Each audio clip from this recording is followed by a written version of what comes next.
Good afternoon. This is Commissioner Benarchak. I now call the November 21st, 2024 Las Vegas Arts Commission to order. Would the Deputy City Clerk take roll call, please? Chair Douglas, Present. Vice Chair Bednarczyk, Here. Second Vice Chair Roberts, Here. Commissioner Clevin, Here. Commissioner Hackett Morgan, excused, Commissioner Westfield, Here. Commissioner DeSantis, Here. Commissioner Chirk, Here. Commissioner Chi, Here. Commissioner Lee, Here. Commissioner Beals, Here. Commissioner Portnoy. Here. Thank you, Chair. We have a quorum. And has this meeting been properly noticed and posted in compliance with the Nevada Open Meeting Law? Yes, it has. Thank you. We'll now move on to item number 3, public comment. Comment during this portion of the agenda must be limited to matters on the agenda for action. If you wish to be heard, come forward and give your name for the record. The amount of discussion as well as the amount of time any single speaker is allowed may be limited. Do we have any public comment today? Seeing none, we'll now move on to item number 4 for possible action to approve the final minutes by reference of the regular meeting of October 17th, 2024. Do I have a motion to approve? It's Commissioner Douglas. I'll make a motion to approve. Thank you. All in favor? Aye. Aye. Aye. Any opposed? Great. Motion passes. Item number 5 is a report by myself, Heather Benarczyk, Arts Commission Vice Chair, regarding a monthly summary of current initiatives, cultural events, and opportunities, all wards. Join us tonight, 5 p.m. to 7 p.m. for the opening receptions of All Out of Bubblegum by Miguel Rodriguez in the first floor Grand Gallery, the Public Employee Art Exhibition in the second floor Chamber Gallery, and the Windows on First featuring artist Sarah Jean Odom. These events are free and open to the public at Las Vegas City Hall, 495 South Main Street. Kick off the holidays with great food, mariachi, and folk Lorico performances at the Tamales and Mariachi Festival. The free family-friendly event will be held on Saturday, December 7th from 10 a.m. to 4 p.m. at the historic 5th Street School, 401 South 4th Street. Bring family and friends to enjoy the contemporary West Dance Theater's A Cool Yule Holiday Spectacular. Delight in timeless classics, audience sing-alongs, and popular holiday songs. Tickets on sale for performances on December 13th and 14th. Please visit artslasvegas.org for more information. For more information about these events, please visit www.artslasvegas.org or call 702-229-ARTS. Do any commissioners have additional events or happenings they would like to mention at this time? This is Commissioner Chirk. I would like to share the Nevada Arts Council have a FY26 project grant for organization that is about to open. The project grant for organization supports the arts and cultural activities of organization and public institutions. Funds may be used to support the execution of art and culture projects. Example of eligible projects include art exhibitions, performance, reading, and festivals. The application is open December 2nd and closes February 3rd of 2025. The grant amount is up to $7,000 for the organization to put up a art project. It does require a 1-to-1 cash or in-kind match. For more information, please visit nvartscouncil.org. This is Commissioner Douglas. There's a few events that are happening in the community. First off, we have some events over at UNLV at the GRS building, which is right there on the corner of Harmon and Maryland Parkway. We have Figuratively Speaking, an MFA exhibition on November 22nd from 5 to 8 p.m. Also concurrently happening is the Graduate Open Studios, so that's going to be a whole evening of fun there. Also have Let me see, this weekend, this Sunday, November 24th, from 10 a.m. to 4 p.m., Tejido at Sewn. It's a mending workshop at 220 East Charleston Boulevard in the Arts District. Tejido means to weave together. It's a community sewing and skill-sharing event, so bring a project or clothes that needs mending. And that's hosted by Welcome Home and the Solidarity Fridge, as well as Sewn in the Arts District. And more events that are coming up, especially with the holiday season. We have on Friday, November 29th, 2024, from 10 a.m. to 4 p.m. in Digimart. It's Native American Heritage Day. It's hosted by Children of the Corn and Indigenous AF. It is free and open to the public. Shop for holiday gifts at a local indigenous marketplace that supports Native American and other small businesses, arts, crafts, jewelries, and more. So support indigenous artists at the Indigimart. Besides that event, there's going to be other opportunities for Native American arts and crafts coming up in December. We have the Native American Holiday Market hosted by the Las Vegas Indian Center. Free event, everybody's welcome. There's going to be beadwork, pottery, music, food, all the things on December 7th, 9 a.m. to 5 p.m. And this will be actually held at CSN Student Union Auditorium at 3200 East Cheyenne Avenue in North Las Vegas. We also have another holiday market, the second annual Native American Holiday Market and Toy Drive. And this is hosted by the Las Vegas Indigenous Market Committee. And if you're going up as far as Moapa, the Moapa Paiute tribe has their holiday crafters fair, the Christmas crafters fair, December 14th, 2024, from 9 a.m. to 2 p.m. Handcrafted items by members of the Moapa Paiute tribe and other intertribal friends. It's going to be at the Moapa Powwow Grounds on the I-15 exit 75, where the gateway to the Valley of Fire is. And that is all I have for now. Thank you. This is Commissioner Chi. Sunday, the 24th, at 12 o'clock, they're holding a memorial service for Levi Fackrell. I was a board member of the Vegas Theater Company. He was our founder, former artistic director, so he was a very vital contributor to the arts community. So they're holding it at Judy Bailey Theater on the UNLV campus at 12 o'clock. Hope you'll join. Thank you. This is Commissioner Roberts. On Saturday, December 14th, the Las Vegas Urban Sketchers will be holding their monthly sketch meeting at the Las Vegas Springs Preserve. They will meet at 10 a.m. All members of the community are welcome to attend that. There will also be a watercolor workshop held and hosted by the Nevada Watercolor Society on January 24th, 25th, and 26th. The artist Christy Grusendorf will be in town. That is open to all members of the community. Information for that can be found on the website nevadawatercolorsociety.org.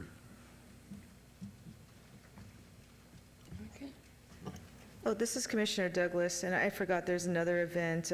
If anybody's feeling like going tonight, I know it's a little last minute, but at the Marjorie Barrick Museum of Art, there's a free lecture series, and this is tonight at 7 p.m., Thursday, November 21st. It's a reading by Chicano author Danielle A. Olivas, an amazing author, and if people have an opportunity to attend, it's tonight at 7 p.m. Thank you.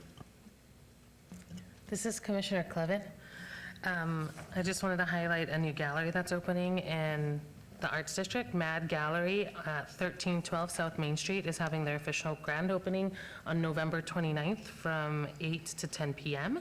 And I wanted to encourage everyone to visit Donna Beam Gallery. They have a great exhibit. It's called Viva Las Vegas. It's open until, or it's up until December 13th. It's open Monday through Friday, 9 to 5 p.m. And there's a wonderful piece that's part of the City of Las Vegas collection right as you're entering the exhibit, so I encourage you guys to take time and look at it.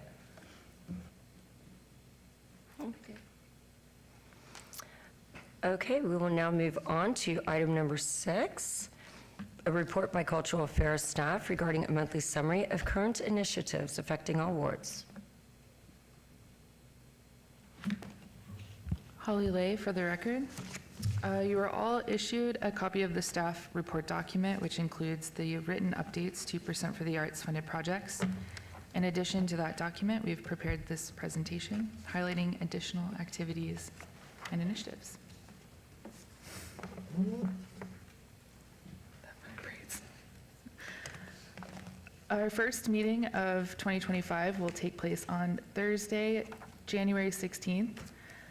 Before that, we have a December meeting that we usually skip due to holiday travels, but I wanted to ask the chair if they would like to cancel, and please let us know if that is something we need to do.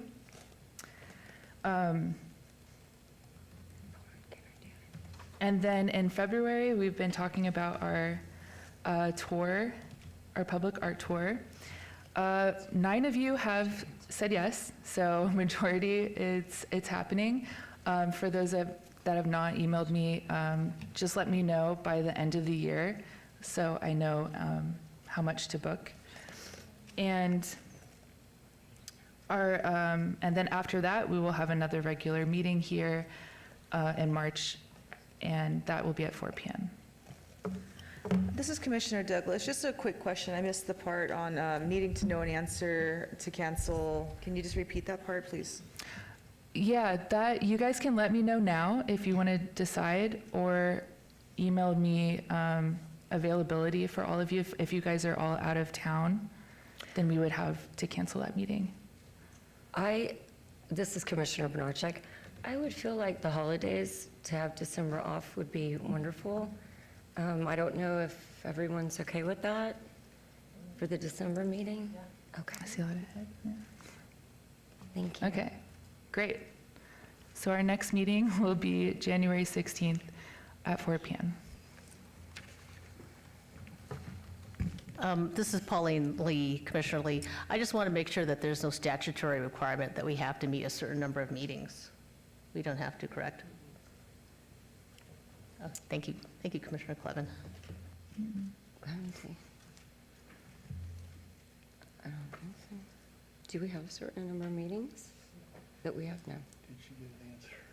I can't hear. Did you get an answer? This is Commissioner Clevin. Val, I just want to verify, we don't have to have a certain amount of meetings per year. Is that correct? No.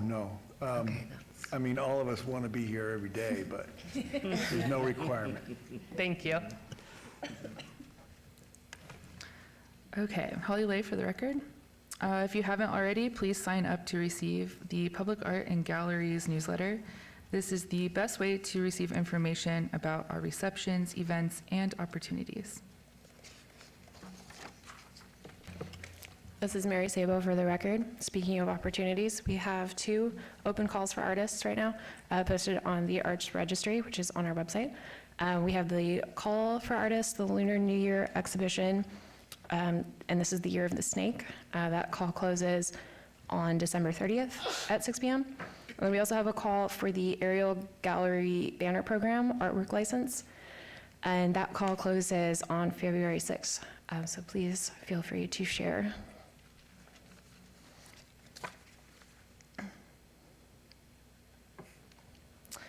Also, we just wanted to share with the commission that the city generously sent myself and Holly to Cincinnati, Ohio last month for the CODA Summit. The CODA Summit is an annual conference that brings together national and international public artists and public art professionals.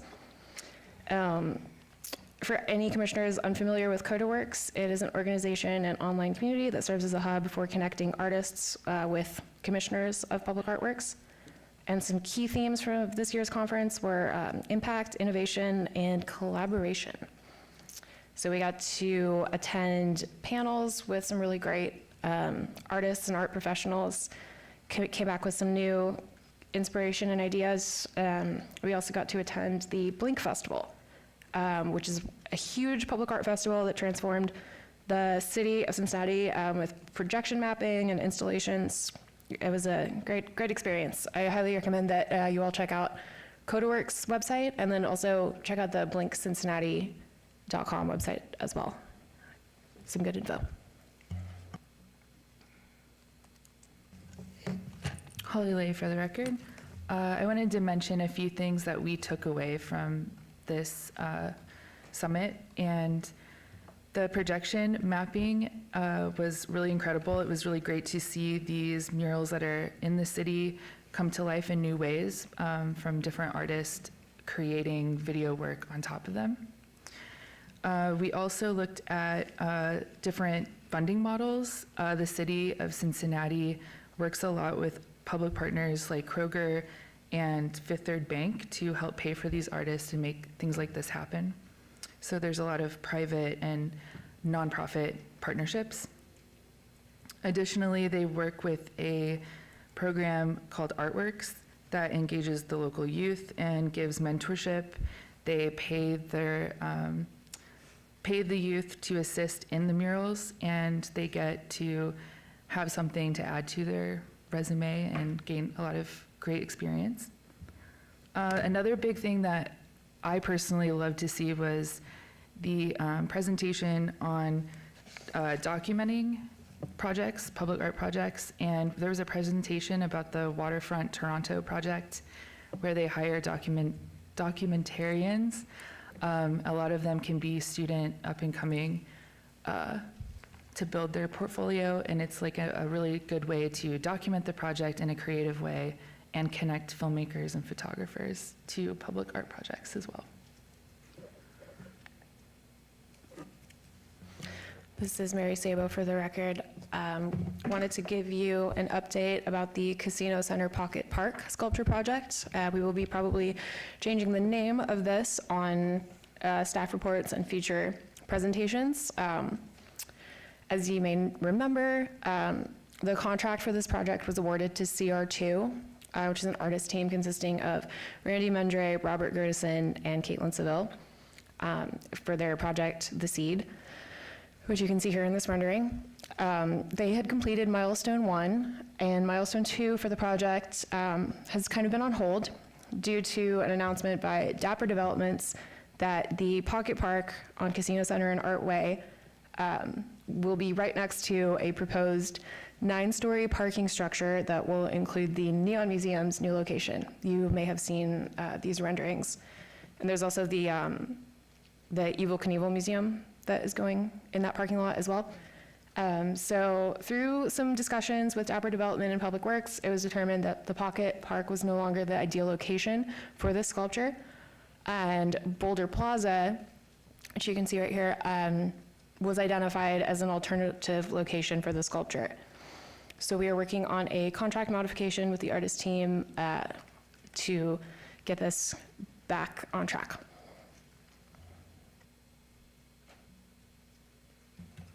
Laura Machado for the record.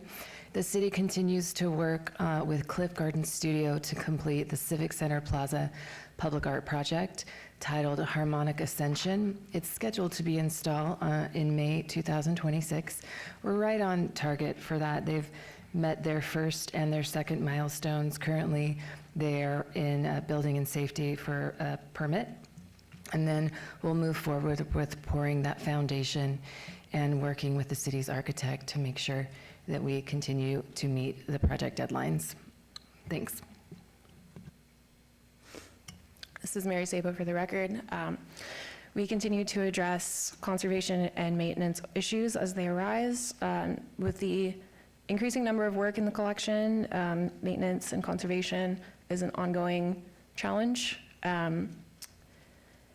And as always, members of the public are encouraged to reach out with any conservation, maintenance, graffiti concerns, general collection care items. Please email any of us or publicart@lasvegasnevada.gov. Holly Lay for the record. This morning, actually, J&J Window Washing completed another quarterly power wash of the Charleston Underpass mural. And I believe they might be coming back again tonight to do the other side. So if you drive by and it still seems a little dirty, it's in progress. We have completed the installation at the historic Westside Legacy Park of the honorary bronze plaques. If you are in the neighborhood and want to see a complete installation. Justin Favela hosted a very well-attended event called Family Fiesta at the Roy Martin Middle School on October 20th. And this is near the area where the proposed sculpture will be installed. And we are hoping to have Justin present his design at the January meeting.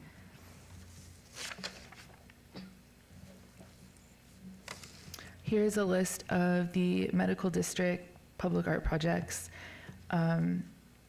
We have the Rancho Gateway, which is still in, we're still looking for a location to be confirmed. We have the artist also still going through the contract phase. Star Child has begun and is in fabrication after it gets all the permits. And it's on track to be completed in April of next year. Wellness Way Gateway is still TBD. We're still developing the scope of that work. And Shadow Lane is contracting with the artist. UNLV has signed the land use agreement, so that's moving forward. And Harmony and Bloom is complete. And here is an image of Star Child that will be going on the northeast corner of Shadow Lane and Wellness Way by artist Mark Brandvik. We also hosted the annual collaborative show at the Mexican Consulate at the Mayor's Gallery. Pictured here is the Best in Show by artist Mariana Romero, and the show will be on view through January 16th.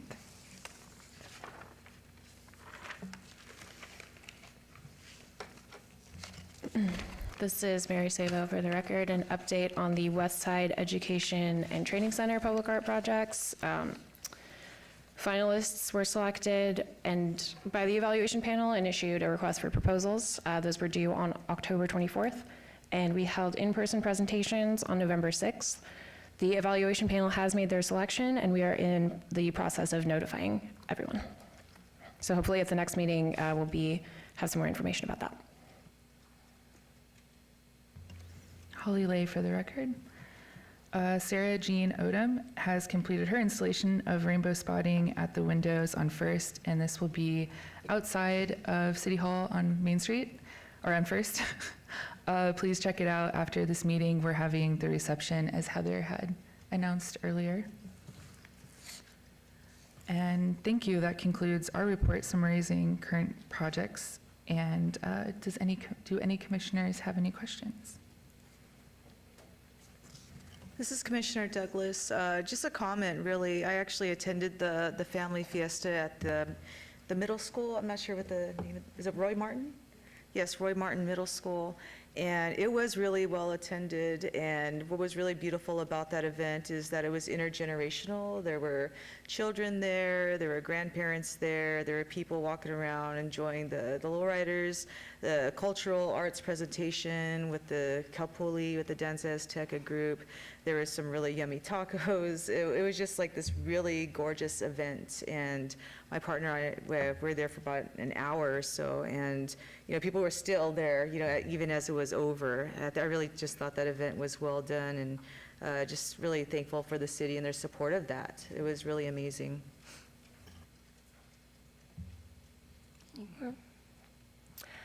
Okay.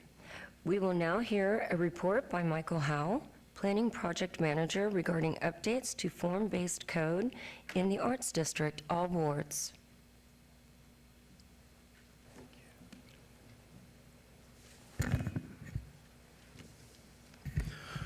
Good evening, esteemed commissioners. My name is Michael Howe. I'm a planning project manager with the City of Las Vegas Department of Community Development.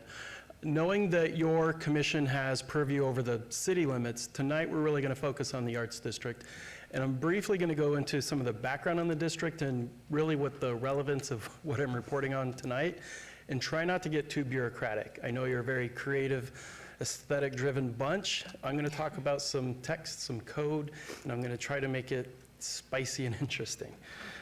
First and foremost, I want to get into the history of the Arts District. The Arts District's unique in that it's probably the unofficial district that preceded the Downtown Centennial Plan. For those of you that are in the know, the Arts District is really centered around the Enigma Cafe, the Arts Factory, the Funk House. You had kind of this mid-early 90s businesses that got things started. It was interesting. It was really pushing the redevelopment of downtown. And it was really one of the things that started pushing the Downtown Centennial Plan. And that was a urban-driven plan that came out in 2000 to start looking at how do we redevelop downtown. Now, so from 2000 to 2016 is the Downtown Centennial Plan years. And that was really driven by the idea of this Manhattanization of downtown Las Vegas. It was a very push forward, redevelop. We want to see things coming in big, high rises, that type of activity. It had some things that emphasized block size development, not really looking at existing buildings and context and things that were there. And why that was important is because the Arts District really is what became the saving grace that got us through the recession. So when we got over the excitement from that 2005 to 2010 period of maybe we're not going to get the 40 different high rises and maybe downtown's not going to explode in redevelopment, the Arts District is where we found small businesses that really took the approach of, well, let's just develop what we got. I have a garage, what can I do with it? And we saw a lot of adaptive reuse. And it was that period from 2010 to 2016, we started doing a new downtown master plan, and that's the Vision 2045 master plan. And it really started looking at, well, maybe we should acknowledge what's really there and what we're working with, and what are the things that we can do in the downtown area that benefits the people that are there. And so going through that, we have our new master plan, Vision 2045, and it's a good plan. A few years have passed, and there's some key things that I wanted to get into. Really simple, oversimplify maybe, summary of the Vision 2045 downtown master plan is make downtown more connected, retain and attract new residents, provide better access to our cultural resources. So some pretty broad general statements, but it also created more defined districts within the downtown master plans. We had 12 districts, and Arts District was one of them, and I'll get into one of the, we'll call it issue that we're running into. Disregard trying to even attempt reading the fine print, but this is the stuff that planners do. We work with architects and planning groups, and we go into these studies. But the key thing is, in the Vision 2045 Downtown Master Plan, we dove down, and again, the thing I wanted to focus on is, out of all that text, the 18B Las Vegas Arts District is the creative heart of the city. The local stores, art galleries, and artists and residents are compelling and memorable elements of downtown. We're very aware, I'm personally very aware, of that statement, artists and residents and art galleries. Kudos to the commercial center in the county. We realize they're a very inviting opportunity for small studio-driven art businesses. We want those back. We want to keep those in our arts district. So we know that that's one of the challenges we have. Right now, Arts District is thriving in food and beverage. That's wonderful. That's a great opportunity that can augment the arts.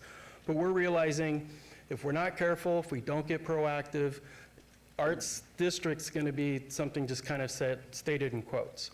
So we have the conceptual drawings. There's the impact of what we'll look at, how the buildings will look, the zoning stuff. I don't want to go too much into detail. With that particularly, we're going to go into the funding. So what can zoning do in the world of public arts? And one of the things that we're really looking at is partnering with the developer. So in 2021, in our first initial effort to go and rezone the Arts District with a form-based code, and really what that is think of no longer do you take the uses. What is your property zoned? Is it commercial, industrial, or residential? It uses transect, so basically says, is it a small, medium, large, or extra large building? It really starts talking about how does the building engage and meet the sidewalk? How does the building look to the public? Those are the primary concerns we have, and then we start talking about the uses. Because one of the challenges we ran into in the early 2000s, the first Centennial Plan, is we just left the zoning there, the zoning that's currently there. It's commercial zoning, it's industrial zoning, or it's multifamily. But then we realized those development standards don't work, the uses don't really apply, and so it's really just a lot of zoning code that's kind of not applicable, and each development comes in on a case-by-case basis. We're still in this form of, well, let's just see what you have, and let's see how it fits, and we'll kind of hammer it out. We don't have a real clear vision for the whole district. So in 2021, we were working with a consultant in how we're going to implement this form-based code in the Arts District. And as you all remember, there was a pandemic, so we did a hybrid charrette. So we actually did some Zoom calls, we had people come in person, carefully spaced, masked, and all the things that we had to do. And we're meeting at the AIA Nevada chapter at 3rd and Commerce. And some of the key takeaways, some of the I call obvious statements, they were looking for in the Arts District: provide greater intensity and density adjacent to key thoroughfares, but remain cognizant of the scale of the existing core. So in layman's terms, put big buildings on Charleston and Las Vegas Boulevard and be very aware of what's going to fit on Main and Commerce. Main and Commerce seems to be working pretty well, so know where the big buildings go and where they fit, and know where maybe you're not going to have that type of development. Include incentives for gallery space to be provided in retail, commercial, and food and beverage. That I'll go into more detail next of like how does that work, but the key thing is, as the Arts District develops, do not lose fact on the arts. And then include incentives for public art to be provided in conjunction with open space standards. So we understand, hearing from the community, we want art. We talk about setbacks and building heights and blah, blah, blah, yeah, and the art. And so I'm going to hit this part because this is kind of an important part. When we look at the original Arts District, that baby blue blotch in the middle, it's 84 acres of the historic Arts District. Now really that boundary was set for a couple of reasons. We had a specific use, an urban lounge use, and we have an entertainment overlay type use which allows noise and performances. But the key thing is, when you go out into the community, if you're all aware, the Arts District in impact is much larger than the Arts District is in a bureaucratic map. As you travel down, I don't think anyone's been aware, once you go south of Colorado and you get mid-block of Imperial, you're no longer in the Arts District. And so we're trying to get more in line with what the public understands. So looking at what the 18B Neighborhood Association, what they advertise as a map is considerably larger. If you go in Google Maps and look up Arts District, it's considerably larger. But we're casting a wider net and doing it for a strategic reason. We know we need to have art housing in the Arts District. And when you say artist housing, we're talking about affordable housing. Now, that means we have to look at areas that have land available that we can partner with. So we are partnering actively with Art Space, the affordable housing developer out of Minnesota. And we're working on finding land to do that. But we also realize you need a wider net to capture what people are assuming is the Arts District, so that it helps us say what's not the Arts District. Because from a planning perspective, the boundary is really what defines the place, because now you control different development standards, how things work differently. And really this becomes the scope of overview into one of the things that we're proposing. So kind of keep in mind when we talk about that expanded boundary, this will be things that are related to a proposal that we have that would only be bound to the developers in this area. So coming back, earlier this year, we had the Public Art Master Plan. One of the key recommendations was expand funding and partnership opportunities to support the public art and gallery program. So taking this master plan directive and working with, well, how does that apply to the zoning code? How does this apply to this form-based code? More specifically, of those two recommendations, the first one I'll go over real quickly: include a public art requirement for all redevelopment agency projects, 1.5% public art set aside from RDA projects, or require equivalent contributions towards public art fund within the redevelopment area. That's a wonderful program that we planning will continue to work with EUD on developing, but that's a mechanism that can provide funds. It's not a zoning mechanism. So as it works, it would be working independently. It doesn't come with any conditions or performance criteria that would affect the building itself. It's the second one, explore the creation of a percent for the arts and private development program and fund, that I wanted to talk about, and what we've put together in a draft state right now. So very flexible, very plastic. These are ideas that we put together working with consultants that we'll continue to work on. At the time of adoption may look very different. But the key thing, and bear with me as we go into this fun bureaucratic adventure, This is what the code would do, and this is what we're looking, using our development standards, is having public art requirements to basically get a private developer, so within their private property lines, so from the inside of their property, is having a minimum of 1% of the building development costs contribute towards the acquisition and installation of publicly accessible works of art, and that art must be placed on the development site within on-site open space or the right-of-way adjacent to the development unless an alternative location is available, and developers are encouraged to use local artists verified by the city to fulfill the public art requirement. So in quick summary, when a new development comes in, be it commercial or multifamily development in the arts district, we would have this subtle standard that says, at this amount of money, you're going to provide this much art, publicly visible, working with our cultural fairs. There's a lot of little details, not to bog down, but well, how do you know how much it costs? Like, well, we have ways of finding out how much it costs. We have ways of doing comparative values. We have ways of determining when is it art, when is it, they're being cheap and just kind of throwing up a sign and calling it art. So there's those little things that we'll continue to chop on. But we do have basically a proposal that says, developers, if you're going to be in the arts district, you're going to work with local artists and you're going to put stuff for the community to see.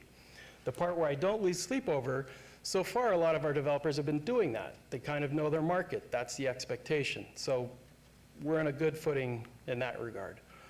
Now, sometimes you have to work with alternatives. Sometimes they can't. Things come up. So some of the things we look at, the plan Bs and Cs, in lieu of contributions. So if they can't do the art, they take that same valuation, that same money that they were going to do on their behalf, and they give it to the city, which then turns over to you all, and then you can bequeath that money to artists to do the art installation in the arts district. We always want to have that nexus.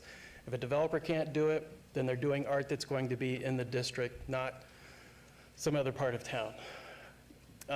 Finding an alternate location. Maybe they have the art, something happens, a power line, a utility issue comes up. They've done all the work, they have the artist, they paid for it, but again, then they would work with us, can I put it on the street corner and can I get credit? And that's where we work with, again, cultural affairs on that. And then alternate land use and programming. This is one, and this one's really interesting, and it expands. A gallery space of at least 500 square feet integrated in the project, kind of going through rotating art, publicly accessible, free of charge. This one could be, I think, a real opportunity, something beyond, the bar that lets people hang their paintings in the back and says, I'm a gallery. What I'm really emphasizing is pushing for is when we say arts, and this is, I think, one of the opportunities that the Arts District has. There's fine arts, there's sculptural arts, there's performing arts, and we're seeing performing arts really take off, and that's a community I think we need to support strategically because it goes hand in hand with the service industry so that all that food and beverage has employees that tend to be the actors and people that do the stage production. So we're always looking for the harmonies. Like, how do we get the things that don't antagonize each other but work complementary? So having that space available, again, trying to figure out the nightclub operator, like, well, maybe instead of just doing that nightclub standard thing that people like to do in Vegas, have you thought about theaters, community theaters? There's elements of doing that that really can contribute and make money and help more employees, actors and screenwriters and stage writers and that. So that's kind of, again, where the zoning comes in and tries to encourage things that are a little bit different than just, the types of trees and, again, how far your building's set back. And then kind of the standard language that we'd include that what we do with our public arts requirements, the ownership. If somebody sells their building, well, the art transfers with the building. Having that kind of legal language set up so that people aren't slowly forgetting that they contributed a sculpture and 10 years later we're like, hey, where did Snowball go? Or like, where did the thing that was always there go? Tying that in. And with that naturally goes the maintenance requirements. Similar language to what we have. They have to have a maintenance plan. They have to show us a budget. They have to show us the materials and information from the artist of how they're going to take care of it. And then in the event when this happens, things happen in Vegas, the removal. There's a process for if the art's to be removed. There may be a case where we can salvage it, relocate it. There's things like that, but we want to acknowledge if it has to be removed, there's a policy in place for that. And so this comes into the timelines and next steps and kind of the part that might get missed by the public because their ears don't perk up when we talk about zoning and general plan amendments. But this language is kind of bundled in there. It's going to be part of the Arts District Form-Based Code implementation. So we anticipate we're working on a draft regulating plan with our consultants, Opticos Design out of Berkeley. And they will have a draft development code to us in December. We'll have that. We'll start working on going into the detailed language, sharing that with cultural affairs, pretty much to the public, people that want to see, what are you doing in regards to not just art, public art in the private places, but different development standards, all that stuff. And then by mid-January, we anticipate having the draft code and the regulating plan. When you hear the word regulating plan, it's really just a zoning map. It's that map with colors that says, you're this type of building, you're this type of building. The private art and public space regulation will apply to all buildings regardless of the zones. It's district specific to the arts district. And then all things going well, because this has been a process a few years in the making, we would anticipate having adoption by June, July of 2025. And so that we would have coordinated. There's a couple other components that go with this that aren't necessarily related to zoning, but we have a business improvement district effort that's ongoing. That does have a very close relationship to the zoning code because that's the management side. And the quick part of it is, why does that matter? Well, ultimately, in an ideal scenario, we have this rezoning, we have this policy in place that gets the developers to provide some public art. We're going to have a business improvement district that may have some oversight on the maintenance, the security, the oversight, because again, we're trying to have this very engaging public space. And so there may be this entity that we're anticipating that's going to have some oversight on the cleaning and maintaining and working with that. So we're trying to keep everything working together versus piecemeal. So that's why some of this is taking a little bit longer, but we're trying to make sure that we're all working in conjunction because a lot of these things, when they don't sound really related, they technically are. And so with that, that's my quick summary. I know it's a lot of information. I can take questions at any time, but if anything comes up, I'm available Monday through Thursday, 7 to 5. But you can always email me, 24 hours a day. I live downtown. My point, if you have a question and it comes up, my email, it's mphwe@Las Vegas, Nevada, and my office number is 229-6821.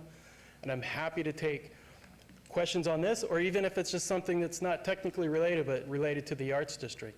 And yeah, I'm open for questions. This is Commissioner Douglas. I have a comment. When you were talking about a percent of how this is integrating into the arts master plan and things that we want to do with the arts district, there was a slide that had, a certain percentage or, something going towards like a development that, has 500 square feet of at least 500 square feet towards like the arts. Would this be something that would engage with murals? Like if one of the buildings in the arts district has, this big wall, would that be able to go towards maybe supporting an artist or a muralist to put something, beautiful there? Absolutely. The quick answer is absolutely. I don't want to be too limited on the type of art. Murals are wonderful. Murals are very present in the Arts District. I don't want to say murals are easy. So murals are good, and that's a definite avenue. But we also want to keep it open, if not a mural, maybe they don't have the space for a mural to work. Mm-hmm. A sculpture, and if the sculpture doesn't work, what can work if it's not, it's typically assumed to be a public art piece. Gotcha. Thank you. Thank you for that clarification. Yeah. This is, Commissioner Lee, so I had two comments. First is arts. I noticed that there seems to be a focus on visual arts as opposed to performing arts. And,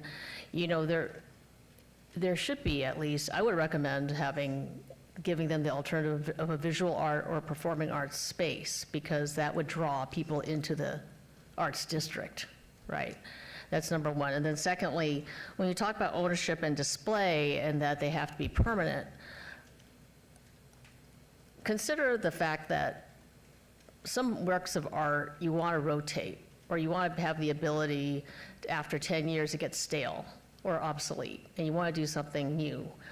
I would consider or propose that you put something like the art, there has to be some art that if you're going to replace it, you have to replace it with something that there's an artistic reason for it. I think saying that you can't replace the art is a little strict. And it doesn't give the developer the ability to make, freshen up the property. So from a business point of view, I'd add some more flexibility on that. Thank you.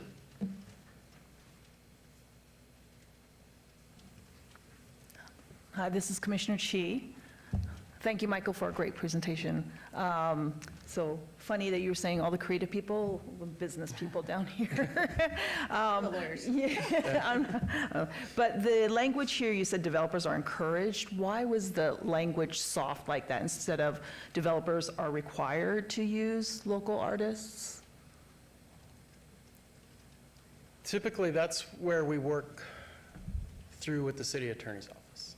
So at the Okay. point we would like to, I'll use a word I don't like using, is mandate. So we always encourage. Right. But if we encourage and results don't come, then the mays turn into shalls. But sometimes what we're always reluctant, and I say this with caution, let's say someone gets the opportunity to get the greatest star trend artist. And then they're going to say, you turned down Anish Kapoor because you wanted Tony Badoni, whoever down the corner, and like you missed that opportunity, you had someone. And so that's kind of where you're cautious, because it's, let the art perform for itself, but also knowing that the master plan has a bigger objective of, we need to support our artists. Yeah. So we're always balancing what happens when you go hard one way. It's just always hard to trust corporations to do the right thing. So anyway, something to think about. And then the second comment, I would say, the one with the map where you're expanding the boundary, where there's like Gas Avenue and that hits, I think, a lot of law offices. So I'm just wondering if, right, am I right, Pauline? Like, there's a lot of law offices right outside that blue border. So just wondering, are there any particular benefits that these businesses get by being in this red line area? Why include some of that weird, like, Yeah, law so when you go district area? north of Hoover, there are a few law offices, not as much as you go eastwards into what we call the Founders District.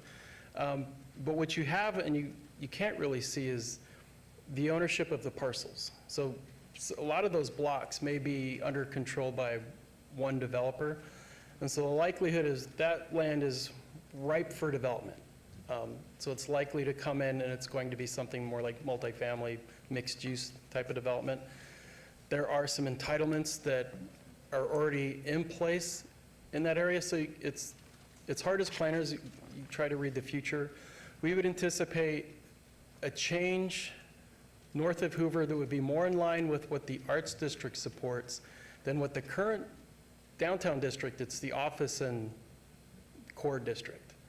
So the likelihood of it being professional office space on that block north of Hoover, between Gas and Hoover, it's hard to say. I would see it being more supportive of what the Arts District activity is. And that's, when we say Arts District activity, we're also talking about art, housing opportunities, residential opportunities. That's really, can't emphasize enough that we want to see affordable housing in the Arts District, which is a challenge. Thank you. Commissioner Lee had one more question, and that is, I love the Arts District except for one thing, and that's parking. And I don't know how because you want it, it's just not as friendly as I personally would like it.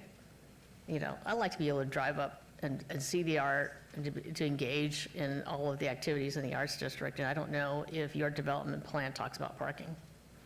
So we do. So within the greater downtown master plan, we do talk about parking. In fact, zoning, I'll just say planners' lives, 90% of it's made up of talking about parking. What we're trying to be, especially with the Arts District, each district, to try to be more strategic and approach what we call a district parking management plan. So we have, if you're aware, the city's, they've proposed, we have approved a 500-space parking garage that's going at Utah and Casino Center. And then it was mentioned, Jay Dapper has a proposal. He's looking at doing a parking garage just north of Charleston with 9 levels. I think that's over 500 spaces. So there is the strategy, and I'll just share with you one of the tricks that we have. So there's a lot of surface parking lots in the Arts District, and they're managed. They're managed by us. They make money. At some point, we have to encourage that transition. If we're going to park in the Arts District, it needs to be more structured parking. We need to put more cars closer in one spot and give up that land for development. And that's kind of the part, the zoning code only goes so far. We can't compel someone to, stop doing that parking lot. I don't want to get in too much trouble. I think there's things that we can communicate with the other departments.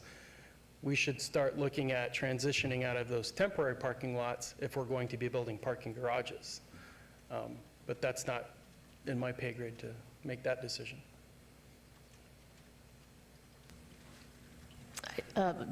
Commissioner Lee, I just like that idea from a security point of view. Like if people feel safe and secure where there's a parking lot and you have, security officers, just say, I think the best argument for that is security, improved security. So you'd encourage people to come down to the Arts District. Oh, I agree, and community friendliness, because sometimes you have things that look like parking lots and they're not, and then you found out your car was towed away because you thought it was a parking lot, and that's not, the city can't help you. So there's a better path towards handling parking, and then after parking, we want to start talking about, well, how do you get down there without having to drive at all? And I know this is like very far down the future, but we look at using Charleston for a higher order transit, be that something. Well, planners love to say light rail, but having the ability of getting, maybe it's the loop, maybe it's something, but having the ability to get to the Arts District without having to park a car is really the goal. This is Commissioner Roberts. As an architect, I was part of the workshops. I'm a big fan of the form-based code, and I know right now in the Arts District, developers are on board. This is the direction that I think the Arts District is going. But as we are all creatives, let me ask you to imagine the future, and this is going to be successful. This is the way that not just the Art District should be, but this is the way that community should be. Art is not something for just the Art District. Art should be in communities. So how do we have in the form-based code, and has it been considered, is there an inducement for developers that is, say in Centennial Hills, a developer wants to have art, can we induce them to say, hey, if you put art in your development, we're willing as the city to offer you this in exchange. If you will have this same program we're offering down in the Arts District, we'd love to have this everywhere. We would love to have art everywhere. So in exchange, in our new form-based code, we'll exchange something for art.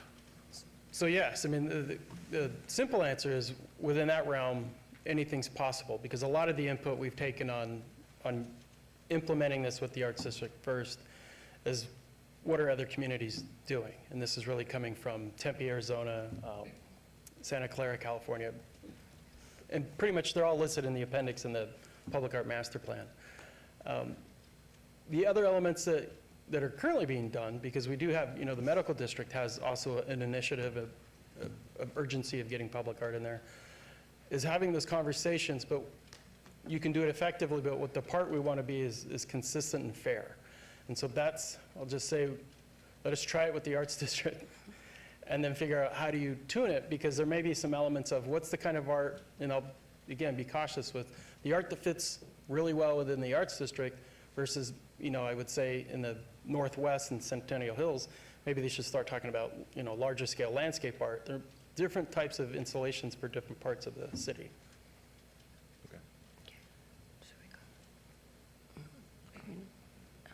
This is Commissioner Portnoy. I do have one question.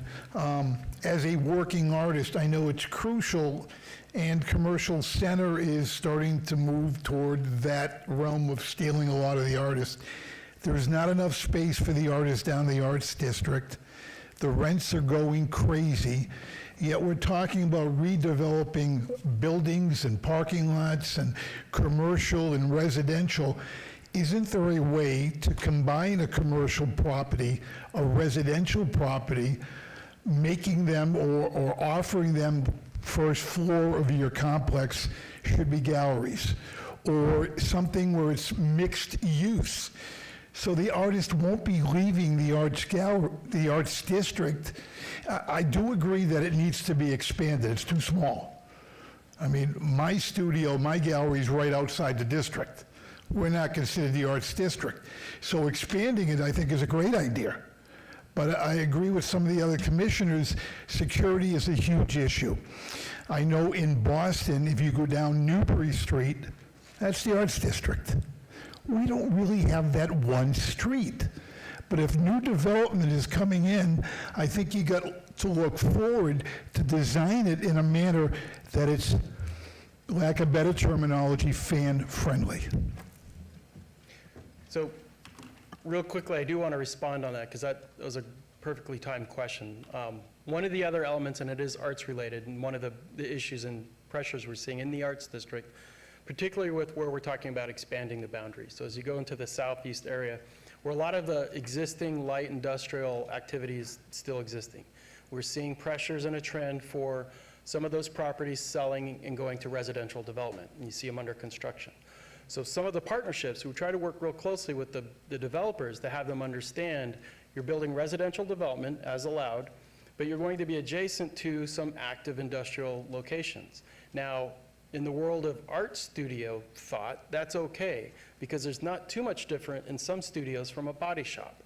They're doing metal work, they're doing grinding, so trying to find that perfect balance of, we'll put housing in the industrial areas if you have an understanding that your residents need large bayed open maker space to work on this stuff, and then an understanding that when they work there, knowing that their neighbors may be a welding shop, that's complementary, it's not contradictory.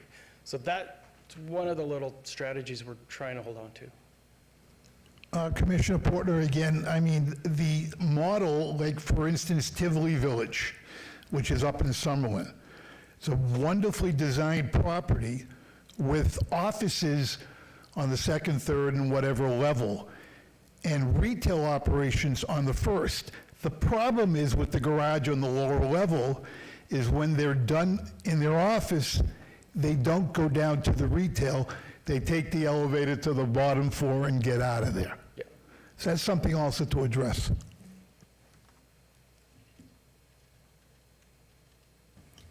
This is Commissioner Douglas. I think somebody, well, it's been repeated a couple times about the issues of safety in the Arts District. And, I've been going to different places over there and talking with some business owners too.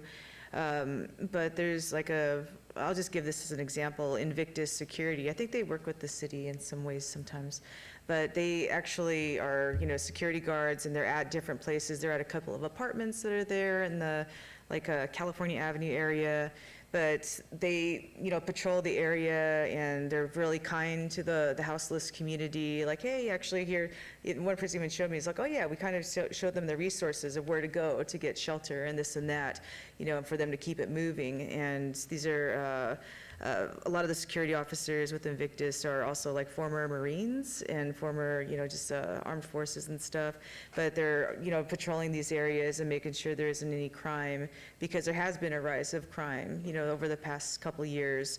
And I don't know if there's been anything recently, but you have like these really amazing businesses like Tacotarian or DE Thai, their windows getting busted, or certain buildings being graffitied over, in not in a cool artistic way. I mean, it's just there's a lot of just garbage, or people walking not feeling safe in certain spaces. And so it's like if we have this arts district, we have this place that's generating funding, for city parking, generating funding to the city. I'm wondering if we could even have just security that, is in this area a little bit more. so people do feel comfortable, going from wherever they have to park further away to getting to, the gallery or the fun areas, to where, that would be, not like, oh, I don't want to go there, it's a little grimy, to where like, oh, I'm going to go there, the place is fun and I feel safe. Or, if you're just like a woman walking alone, you don't have to wait in your car till your other two girlfriends get there to walk together to the place that you're going to. But yeah, just some food for thought too, like when we think about like safety in the Arts District area. And if there's anything, I don't know if that's an Arts Commission question or if that's a City Council question or even planning, but just as you said earlier, some of these things are coexisting at the same time. Yeah, I would offer it's a council response, but one of the things, when you hear that bid, the BID, the Business Improvement District, one of the components of that is having a security component.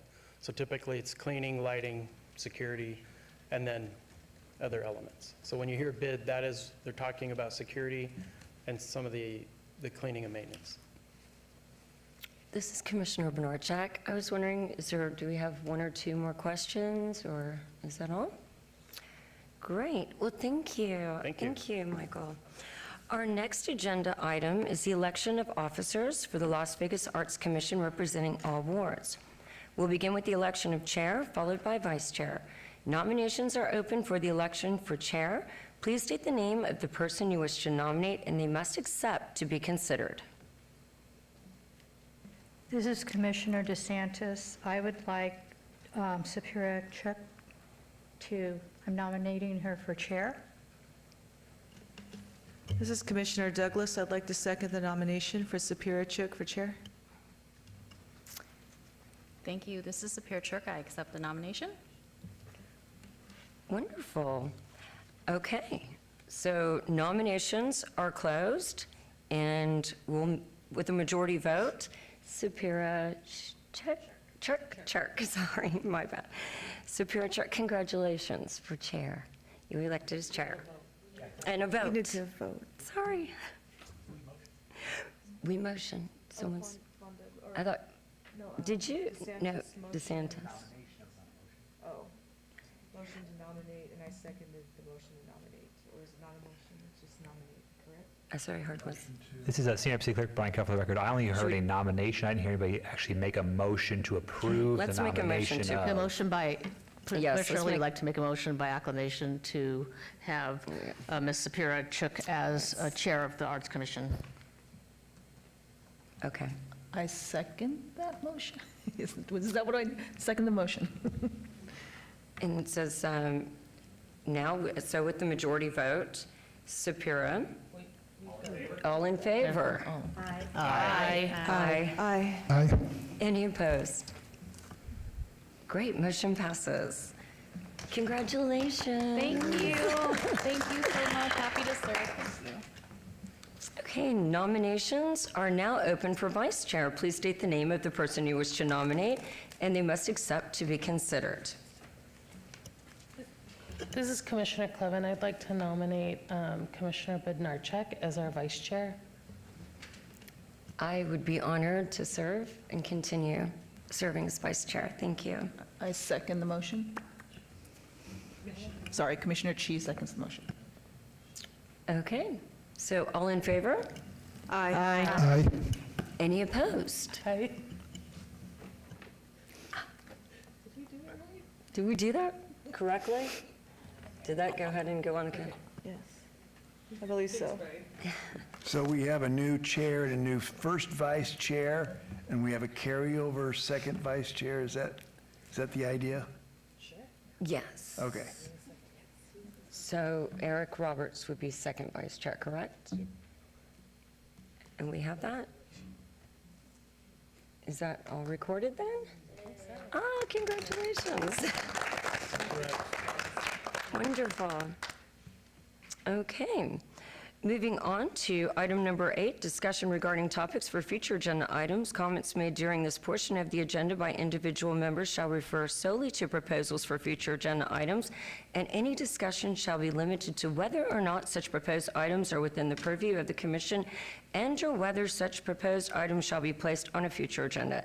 No discussion regarding the substance of any such proposed topic shall occur, and no action shall be taken. This is Commissioner Lee, and there has been some discussion in the past, but I am proposing that in my ward, the largest master plan development is Summerlin. And there's Summerlin North, there's Summerlin South, and now there's Summerlin West. Well, because of that, I'm in discussions with, talking with Danielle Burstedt, who is with the Summerlin HOA, about having her come in and describe some of the public arts works that they have. They have some they have restrictions in Summerlin as to what you can do in terms of public works. And I'd like to invite them to come speak either in January or February to talk about what they're doing, what they have been doing, and what they're installing in all of their parks. Is there any interest? Yes. Yeah, thank you. This is Commissioner DeSantis. So what HOA in Summerlin that you're speaking of? The master plan, that's Howard Hughes Development, You're talking Summerlin. about Sun City? That would include Sun City, the entire master plan. So not necessarily an HOA for one singular development in the Howard Hughes area, but Howard Hughes Corporation specifically, correct? Correct. Okay, gotcha. So that would, Ward 2 is primarily in Summerlin.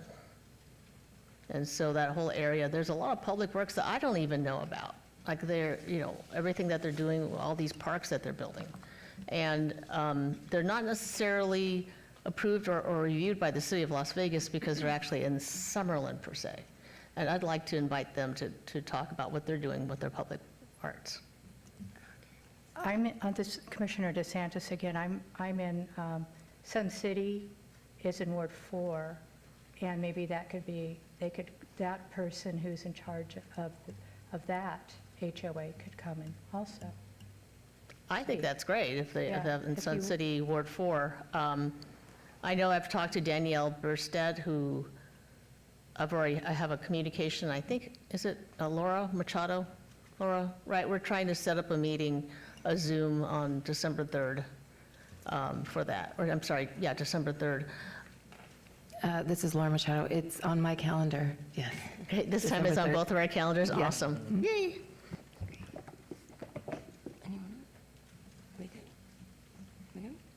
This is Commissioner Douglas. I wanted to add something to the agenda, and again, just correct me if it doesn't belong here, but just thinking about, the vandalism and the things that have been happening in the Arts District, I'm wondering if there's some program, or if one already exists, for the beautification of some of the spaces, if any of the business owners that are in the 18B would like to commission an artist to do a mural on their wall. Because a lot of the empty walls unfortunately get covered with the graffiti or the trash and all the things. But the walls that are painted beautifully, they don't have that problem. In fact, people take care of them a bit more. And, we're seeing more visitors in the area. We want to keep seeing more visitors in this area. So is there already something in place for that? Or is there some kind of program we could develop, for the Arts District to commission, local muralists? This is Laura Machado. 18B works, and probably Mary has more experience working with the 18B board, and I know they do have opportunities to work with artists. We're kind of limited in the ways that we can use our % for the arts funding because it's tied to city assets. We did work with the Mayor's Fund on the historic West Side mural program, where we worked with private developers and owners bringing murals to that area. So it could potentially be a project that we could work with the Mayor's Fund. That would be something that we could talk to them about.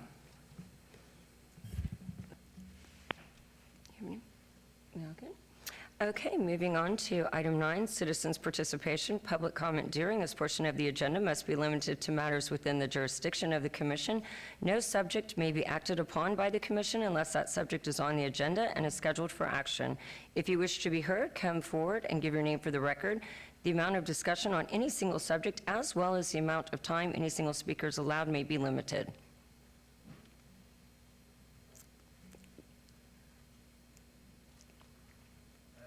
Hi.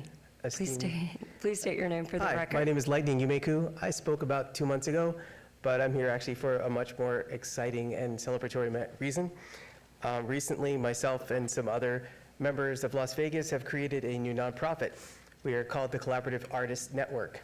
We are based currently in Summerlin, but we will expand our reach out through all of Las Vegas. That means all of the different counties, and our goal is primarily to provide various artists with different workshops, provide specific resources and networking tools so that they can expand their already talented abilities into better and more esteemed professional businesses. I personally have been a business owner in Las Vegas for about 4 years and in New York City for 25. I've built things like this in New York City, and I'm excited to do that here in Las Vegas. And we'll be providing the council with some other materials in the next couple weeks, because we'd like to also expand and do some public works and do some other things around here with our volunteers. Thank you very much. Thank you. Questions? Any questions? This is Sapira. Could you remind me the name of the nonprofit? Was it a Yes. nonprofit? And if you have a website? Yes, we will. Our website will be up next month. It is the Collaborative Artist Network. You can also find us at wecanNV.org. And our website should be up sometime next month. And we will update the council about that. Thank you so much. Can you spell the website? We can, Yeah, C-A-N? WECANNV.org. We can. Thank you. You're welcome. Thank you so much. All righty. Well, this meeting is adjourned. Thank you, everyone. That was a rush. That was a